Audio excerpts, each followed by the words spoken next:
One false accusation, 2 cops, a public humiliation, and then her brother stepped in and flipped the script completely. It had been a long day at work, emails, meetings, and her boss throwing last-minute deadlines on her plate. All she wanted was to grab a few things from the store, head home, and kick off her heels. She pulled into the parking lot of Baker's Market, a small convenience store in Indianapolis, Indiana. Nothing fancy, just the kind of place you run into when you need something quick. As she stepped out of her car, she glanced at her phone. Her mom had texted, "Hey baby, don't forget to grab the tea I like. Love you." Tasha smiled, shaking her head. Her mother had a habit of reminding her at the last minute. She walked inside, the automatic doors hissing as she stepped through. The store smelled like coffee and cleaning supplies. A couple of customers browsed the aisles. A cashier leaned on the counter, scrolling through his phone. A security camera blinked lazily in the corner. Tasha made her way through the store, grabbing a few essentials: bread, oat milk, a bottle of water. She found the tea her mom liked and tossed it into the basket. Her phone buzzed. Her mom was calling. "Hey, Ma," she answered, balancing the phone between her ear and shoulder while reaching for her wallet. "Hey, baby, you on your way home?" "Almost. Just grabbing your tea. Anything else?" Her mother chuckled. "No, that's all. You sure you're okay? You sound tired." Tasha exhaled, adjusting the strap of her laptop bag. "Yeah, just one of those days. I'll be home soon." She walked toward the checkout, still talking, but slowed as she dug through her purse, pulling out some cash. She didn't like using her card at these small stores. Too many stories about card fraud. Skimmers. That's when she noticed the clerk staring, a white guy, maybe in his early 40s. His eyes darted between her and the register, lips pressed tight. At first, she ignored it. Maybe he was just zoning out. But when he subtly leaned over and whispered something to the guy stocking shelves nearby, her stomach twisted. She'd seen that look before. She hung up the call and stepped forward, placing her items on the counter. The clerk barely made eye contact. "That all?" he muttered. She nodded, sliding the bills across the counter. He hesitated before taking them. Glancing toward the front of the store, Tasha followed his gaze. 2 police officers had just walked in. They weren't looking around like regular customers, they were looking for someone. And then one of them pointed straight at her before she could react. They were already walking toward her. Tasha barely had time to process what was happening before the 2 officers, one stocky with a buzz cut, the other tall and lanky, closed in. "Mom, we need to speak with you," the buzz-cut officer said, his voice flat, authoritative. She blinked, caught off guard. "Me? What's going on?" The cashier shifted uncomfortably behind the counter but avoided her eyes. The taller officer adjusted his belt. "We got a call about a suspicious individual matching your description." Her stomach dropped. Suspicious? She glanced around. The store wasn't even crowded. Just an old woman near the frozen section and a teenage boy flipping through a magazine. "What are you talking about?" she asked, forcing herself to stay calm. "I'm just buying groceries." The buzz-cut officer's expression didn't change. "Do you have ID on you?" Tasha's fingers curled around her wallet. "For what? What exactly am I being accused of?" The tension thickened. The other officer sighed, like he was already tired of dealing with her. A store employee reported someone acting suspiciously, looking around too much, counting money. Tasha let out a sharp laugh, disbelief bubbling up in her chest. "Are you serious? Since when is counting my own money a crime?" Neither officer flinched. The cashier finally spoke up, his voice quieter than before. She was hesitating at the shelves. Looked like she was watching to see if anyone was looking. Tasha turned to him, eyes wide. "I was trying to decide between brands. You really think I came in here to steal tea and oat milk?" The buzz-cut cop took a step closer. "Mom, lower your voice." Her breath caught.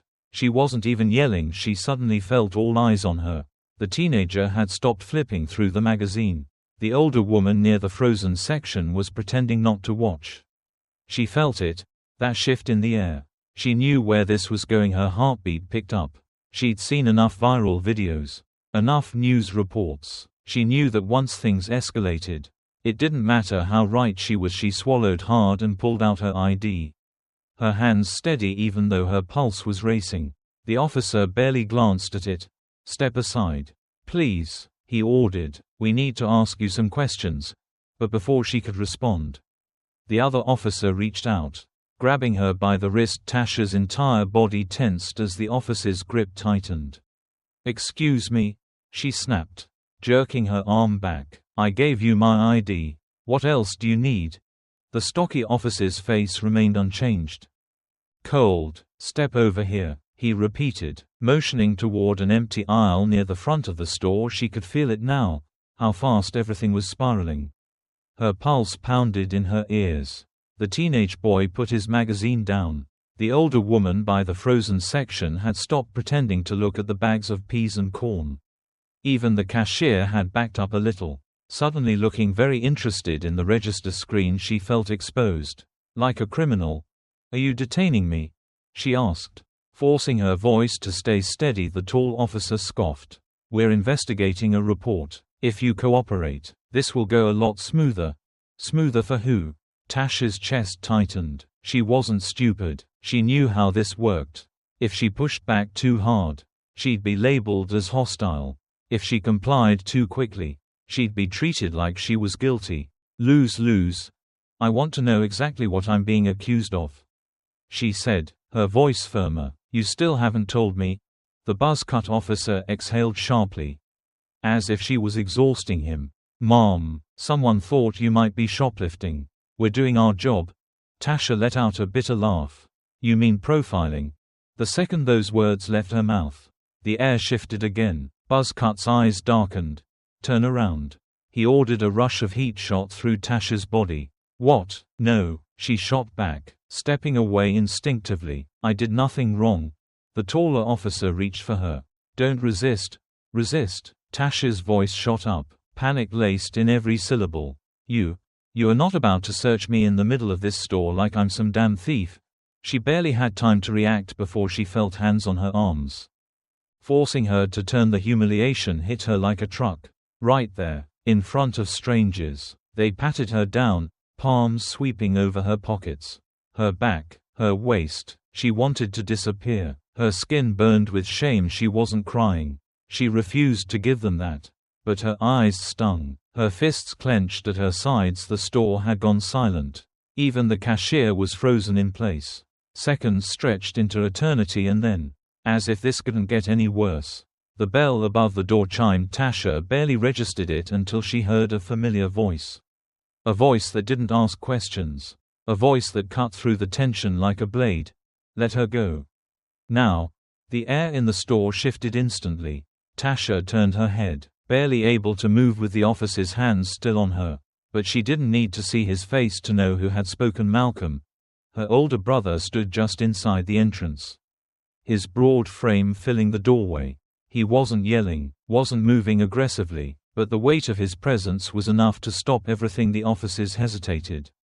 Buzzcut's grip on Tasha's arm loosened slightly as he turned his head toward Malcolm. "Sir. Step back. This doesn't concern you." Malcolm let out a sharp breath, one of those low, dangerous chuckles that said, "You must not know who you're talking to." "Oh. It concerns me," Malcolm said, his voice smooth but firm. "That's my sister." Tasha exhaled shakily, her pulse still racing. She was furious, embarrassed, but now she felt something else. Relief. The taller officer shifted on his feet, his posture slightly more cautious now. "Sir, we got a report." Malcolm held up a hand. "I don't care what report you got. What I see is two officers harassing a woman with no probable cause. You searched her, didn't find anything, and instead of letting her go, you're still holding on to her like she's a damn suspect." Buzzcut's jaw tightened. He squared his shoulders, trying to regain control. "Sir, lower your voice." Malcolm didn't even blink. "No. You don't get to violate someone's rights and then dictate the tone of the conversation." The tension thickened. Tasha watched as the officers glanced at each other. They weren't in control anymore. And they knew it. Malcolm took a slow step forward. His gaze locked onto them. "Let me ask you something," he said, his voice calm but cutting. "Did you check the security cameras before putting your hands on her?" Silence. His eyes flicked to the cashier. "Did you tell them what you actually saw? Or did you just assume?" The cashier opened his mouth. But nothing came out. Malcolm let out a sharp sigh. "Yeah, that's what I thought."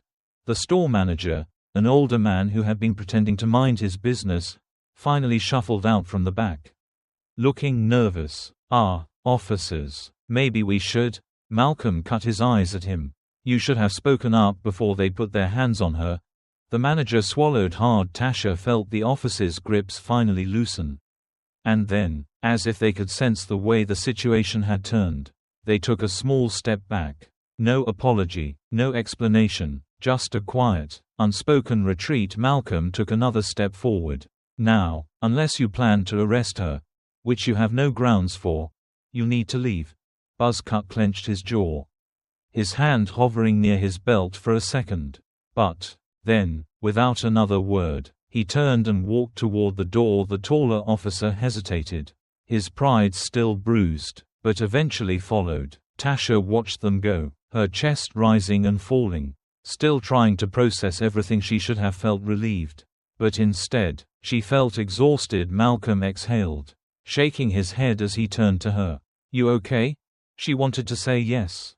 She wanted to brush it off, act like it didn't bother her, but the lump in her throat said otherwise. And for the first time since this nightmare started, she let herself feel it. Tasha stood frozen for a moment, her heart still thudding against her ribs. The officers were gone, but the damage had been done.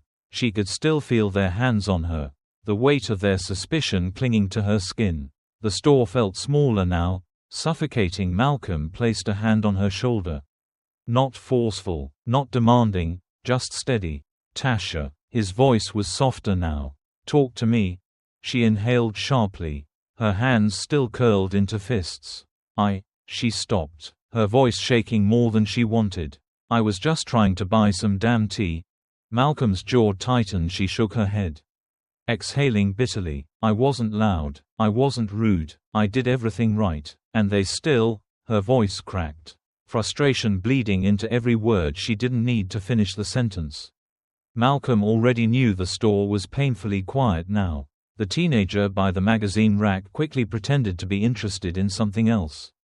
The older woman near the frozen section had already shuffled toward the exit, but the cashier still stood there, his hands gripping the edge of the counter. Eyes. The store manager was lingering near the back, looking like he was hoping to avoid eye contact. Malcolm's voice was sharp again.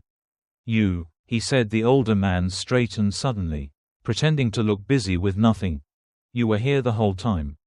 Malcolm continued. "You could have stepped in. You could have said something." The manager let out a nervous breath. "Look, man, no." Malcolm cut him off. "You don't get to play neutral. You see something wrong, and you say nothing. You're just as bad as the people doing it." The manager had no response to that. Tasha didn't either. She was drained. She just wanted to go home. Malcolm must have seen it on her face because he took a step back, giving her space. "You ready?" he asked. She nodded. "Yeah, let's go." They turned toward the door. The automatic glass slid open with a faint hiss, but just as they stepped outside, a voice called out, "Tasha." She turned. Tom, the cashier, stood at the counter, looking conflicted. She waited. He scratched his neck, looking anywhere but at her. "I shouldn't have called them." Tasha held his gaze for a split second. She almost considered telling him it was okay. But it wasn't, and maybe that was the problem. She nodded once, acknowledging his words but not forgiving them. "Not yet." Then, without another word, she walked out. The night air hit her like a shock to the system.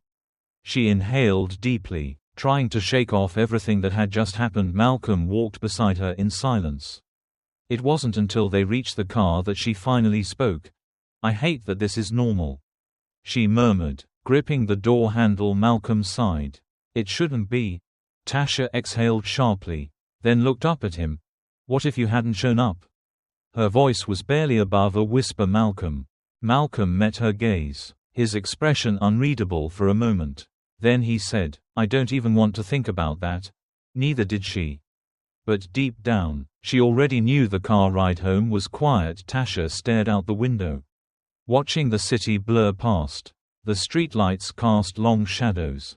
The hum of the engine was the only thing filling the space between them. She should have felt safe now, out of that store. Away from those cops, no longer under the weight of their suspicion, but the feeling didn't leave. It sat in her chest. Heavy, stubborn. She replayed it all. How fast it happened. How easily they dismissed her. How her voice hadn't mattered until Malcolm walked in. That was the part that kept looping in her head. She shouldn't have needed him there. She shouldn't have needed anyone at all. Malcolm must have noticed her silence because he finally spoke. "Talk to me, Tash," she exhaled, still looking out the window. "I did everything right." He didn't interrupt. He let her talk. "I was polite. I gave them my ID. I didn't yell. I didn't fight." And still, she shook her head, laughing bitterly. Still, it wasn't enough. Malcolm tightened his grip on the steering wheel. "I seen this happen to other people," she continued, her voice quieter now. "Watched the videos, read the stories, and I always told myself that if it ever happened to me, I'd handle it the right way." She swallowed hard, but none of that mattered. "Mal, they already made up their minds the second they saw me." She finally turned to look at him. "So tell me, what the hell are we supposed to do?" Malcolm let out a slow breath. "Thinking. We do what we've always done," Tasha scoffed. "Which is, what? Fight, speak up, hold people accountable, make them uncomfortable if we have to." She rolled her eyes. "And what good does that do when people like those cops or that store clerk don't even want to change?" Malcolm turned onto their street, pulling up in front of her apartment. He shifted into park but didn't kill the engine. Then he looked at her. "Serious? You saw what happened back there?" "Tasha." She frowned. "Yeah, obviously. I mean, you saw it." He tilted his head. "The way the officers backed off the second I started asking questions. The way the cashier suddenly had nothing to say. The way that manager damn near ran into the back when I called him out." Tasha didn't say anything. Malcolm sighed. "People like them, the ones who act first and think later, they count on silence. They count on people just letting it go.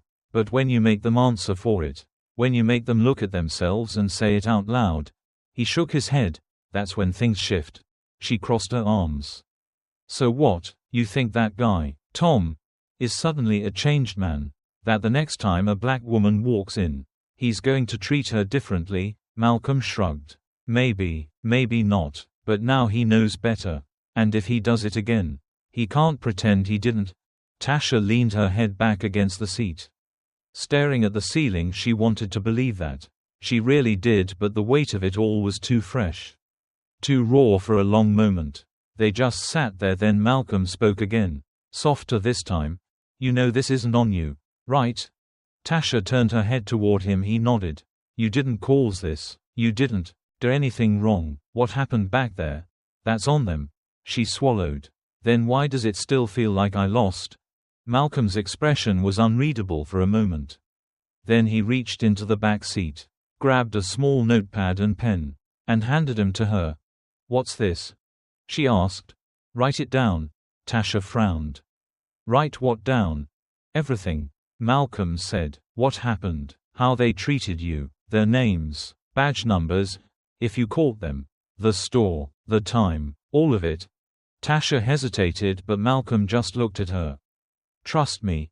With a sigh, she clicked the pen and started writing. At first, her hand moved slowly, but the more she wrote, the faster the words came. Every detail, every word they said, the way the store fell silent, the way her stomach twisted when they grabbed her wrist. She filled almost a full page before she stopped. Staring down at the ink, Malcolm nodded approvingly. "Now you have it." Tasha let out a breath. "And what am I supposed to do with this?" "Whatever you want." He leaned back in his seat. "File a complaint. Post it online. Tell your story so the next person knows they're not crazy when it happens to them. Or maybe you don't do anything with it at all. Maybe you just keep it for yourself. But at least it's out of your head now." Tasha stared at the page. Running her fingers over the words, it didn't change what happened. It didn't erase the anger, the frustration, but for the first time that night, she felt a little lighter as she capped the pen and set the notepad down. You always gotta be so dramatic.